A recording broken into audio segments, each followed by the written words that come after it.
अबे धीरे धीरे खाना, चपर चपर करके तूने सारी बिरयानी उड़ा दी।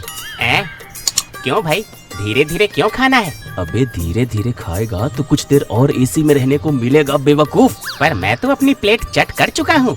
मैं जानता था कि तू घनचक्कर है, इसलिए मैं अपनी बिरयानी धीरे धीरे खा रहा था। अभी मेरी प्लेट में बिरयानी बची है, मैं धीरे से खाता हूँ, फिर बिल साथ भरेंगे। दोनों हंसते हैं। उधर सेठ काली प्रसाद जो काउंटर पर बैठा पैसे गिन रहा था, उसकी नजर उन दोनों पर काफी देर से थी। वो उठकर उनके नजदीक आते हुए बोले, बड़ी देर से देख रहा हूँ तुम दोनों का खाना खत्म ही नहीं हो रहा है। एक एक दाना करके खा रहे हो और सोच रहे हो कोई देख नहीं रहा। अरे मेरी आंखें आंखें नहीं, सीसीटीवी है सीसीटीवी, समझे? और तू ये 2 निवाले की बिरयानी झटपट खा और बिल भर के इधर से फुट ले। क्या सेठ जी, ये मेरा मुंह है, गुफा थोड़ी है कि सारा एक साथ भर लूं। थोड़ा आराम से खाने दो और लौंडे से रायता मंगवाओ। आहा, देखो भाई देखो, आधी प्लेट में अभी रायता लेना तो बाकी ही है। जल्दी से खा के फुट ले, वरना अभी निकालूंगा अपना तेल पिया लठ। हम तो मजाक कर रहे थे सेठ जी, बस खा के जा रहे हैं हम लोग। बिल देकर चंपू और सोनू चले गए और सेठ वापस अपने पैसे गिनने लगा। देखा आप सबने, ये है हमारे सेठ काली प्रसाद। इनके ढाबे में अगर मक्खी भी एसी की ठंडक में 2 पल बैठ जाए ना, तो उसे भी बिना बिल चुकाए नहीं जाने देते। तभी पीछे से सेठ काली प्रसाद मुंशी को आवाज लगाता है, मुंशी के बच्चे कहाँ मर गया तू? तुझे इधर पोछा मारने को बोला था ना। आज लड़का नहीं आया तो तुझे ही करना पड़ेगा। बहुत खा लिया तूने मुफ्त का। आया मालिक, देख लिया ना आप सबने, ऐसे हैं हमारे सेठ काली प्रसाद। अब मैं उनकी बात सुन के आया। पर आप कहानी में बने रहिएगा, क्योंकि हिंदी कहानियाँ चैनल मतलब बेस्ट कहानियों का चैनल। सुबह सुबह कहाँ मर गया था तू? यहाँ पोछा मारने को बोला था ना। हाँ, सुबह का समय है, ग्राहक आकर लौट जाएंगे। लड़का भी ना जाने कहाँ मर गया आज। अरे क्या होगा इस साफ सफाई का सेठ जी? इस होटल में ग्राहक तो सिर्फ एसी की ठंडी हवा खाने आते हैं ना। वैसे भी ज्योतिषी ने हमको 1 साल तक कहीं भी पोछा मारने से मना किया है।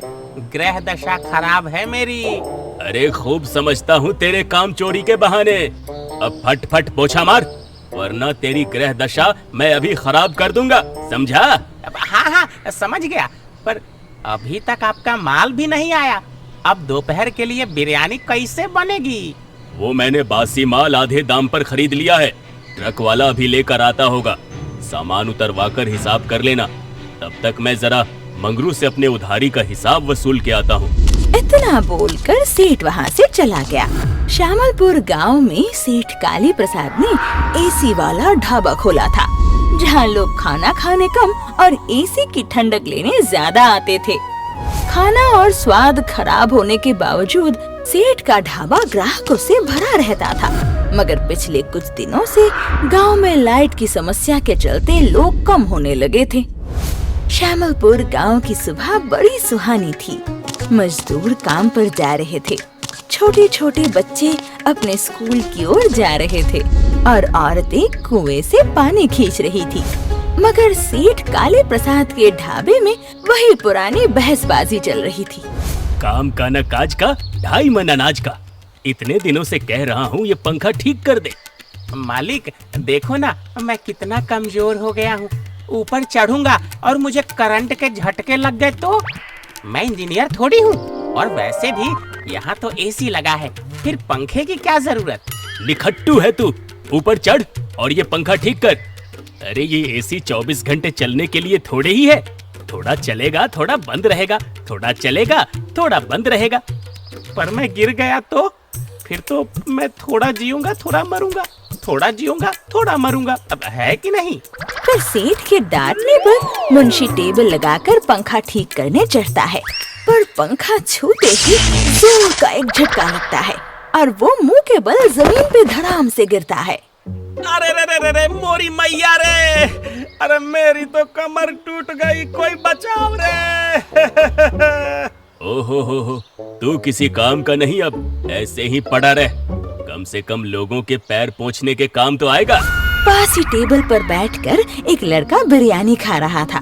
सेठ काली प्रसाद और मुंशी की बातचीत सुनकर वो सेठ काली प्रसाद के पास आते हुए बोला, सेठ जी, आप कहिए तो मैं ये पंखा ठीक कर दूं। क्यों, क्या तू इंजीनियर है?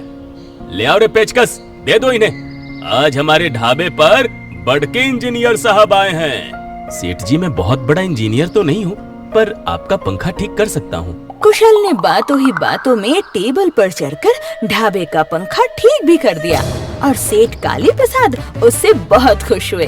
अरे वाह बेटा, तुम तो सच में बड़के इंजीनियर निकले भाई, हैं? ये पंखा ठीक कर दिया। अब बोलो, क्या इनाम दूं मैं तुम्हें? वैसे ऑर्डर क्या था तुम्हारा? क्या ऑर्डर था रे इस छोकरे का?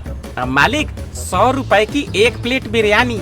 अच्छा बेटा, तुमने मेरा काम कर दिया। अब चलो तुम 95 रुपए दे देना। सेठ जी, मैं काम की तलाश में हूँ, मुझे यहाँ कोई काम मिलेगा? तुमने इंजीनियरिंग की है, तुम वही काम करोगे, पर मेरे पास यहाँ नौकर रखने के लाले पड़े हैं। ढाबे का पर्सनल इंजीनियर कैसे रखूंगा? वैसे नाम क्या बताया तुमने अपना? मेरा नाम कुशल है सेठ जी। मैं शहर में इंजीनियरिंग की पढ़ाई करने गया था। बीच में मुझे खबर मिली कि पिताजी का देहांत हो गया, इसलिए मुझे पढ़ाई बीच में छोड़कर आना पड़ा। सेठ जी, मैं कोई भी काम कर लूंगा, मुझे काम पर रख लीजिए। सोच ले भाई, क्योंकि तुझे झाड़ू पोछा करना पड़ेगा, खाना पहुंचाना पड़ेगा हर टेबल पर। ये सब काम कर लेगा ना? जी सेठ जी, मैं सारे काम कर लूंगा। सेठ काली प्रसाद ने कुशल को काम पर रख लिया और वो मन लगाकर काम करने लगा। कुछ ही दिनों में कुशल सभी ग्राहकों का पसंदीदा बन गया। कुशल अपने पुराने से घर में अपनी विधवा बीमार माँ और 8 साल की छोटी बहन गुड़िया के साथ रहता था, जहाँ हर रोज बड़ी गरीबी छोटी तनख्वाह से सवाल जवाब किया करती थी। बेटा, मेरी दवा ले आया। कहाँ माँ, सेठ जी ने आज भी पैसे नहीं दिए। पर तू फिक्र ना कर, कल मैं तेरी दवा जरूर ले आऊंगा। भैया, मेरा यूनिफॉर्म भी कल ले आना। मास्टर जी कह रहे थे जिनके पास अगले सोमवार तक यूनिफॉर्म नहीं होगा उन्हें स्कूल में नहीं आने देंगे। तू घबरा मत छोटी, कल मैं पक्का तेरी यूनिफॉर्म ले आऊंगा। सेठ काली प्रसाद ने 2 महीनों तक कुशल की पेमेंट नहीं दी थी। रोज यही कहकर टरका देते हैं कि पैसे नहीं है, बाद में लेना। अक्सर किचन में बर्तन साफ करते हुए कुशल बावर्ची को खाना बनाते हुए देखता था। सेठ उससे सुबह से शाम तक सारे काम करवाता था, पर पैसे नहीं देता था। आज जब हद हो गई तो कुशल सेठ के पास गया और थोड़ा सख्त लहजे में बोला, सेठ जी, मुझे ढाबे में काम करते करते आज 3 महीने हो गए, पर आपने 1 रुपए भी पेमेंट नहीं दी। तू फिर आ गया? तुझसे कहा था ना, पैसे अभी नहीं है, बाद में लेना। चल जा, भी टेबल पर पोछा मार। नहीं सेठ जी, मुझे मेरे पैसे आज के आज चाहिए। सेठ काली प्रसाद ने कुशल को बहुत खरी खोटी सुनाई और 500 के नोट उसके सामने फेंककर उसे ढाबे से निकाल दिया। ये ले पैसे और निकल जा मेरे ढाबे से। आज के बाद अपना मुंह मत दिखाना मुझे। कुछ महीनों बाद शामलपुर में एक नया एसी वाला ढाबा खुला, जिसका नाम था कुशल एसी वाला ढाबा। गांव के लोग, कॉलेज के बच्चे अक्सर वहाँ बढ़िया खाना और ठंडी हवा खाने आते थे। यार, यहाँ कितनी ठंडक है ना, अब से कॉलेज के बाद यहीं आया करेंगे। कह तो तू ठीक रहा है, खाने का स्वाद तो कमाल का है। कम से कम सेठ काली प्रसाद के ढाबे से तो बहुत अच्छा है। हाँ, तभी तो ये मोटू 3 प्लेट फ्राइड राइस चट कर गया। अरे चुप कर, तू हमेशा उसका मजाक क्यों उड़ाता है? यार, पर एक बात समझ नहीं आती कि ये ठंडक आती कहाँ से है? हाँ, लाइट भी हमेशा नहीं रहती, फिर भी ये ढाबा ठंडा रहता है। जरूर इस मिट्टी के दरवाजे से ठंडक आती है, पर हमें क्या करना? तू अब 1 प्लेट और बिरयानी मंगा। गोलू के भुक्कड़पन को देखकर तीनों दोस्त फिर से हंस पड़ते हैं। सेठ काली प्रसाद का धंधा मंदी की ओर जाने लगा था, क्योंकि अब गांव में लाइट एक बड़ी समस्या बन चुकी थी। काली प्रसाद कुशल के ढाबे से जलता था, मगर बिना लाइट के उसके ढाबे की ठंडक का राज भी जानना चाहता था।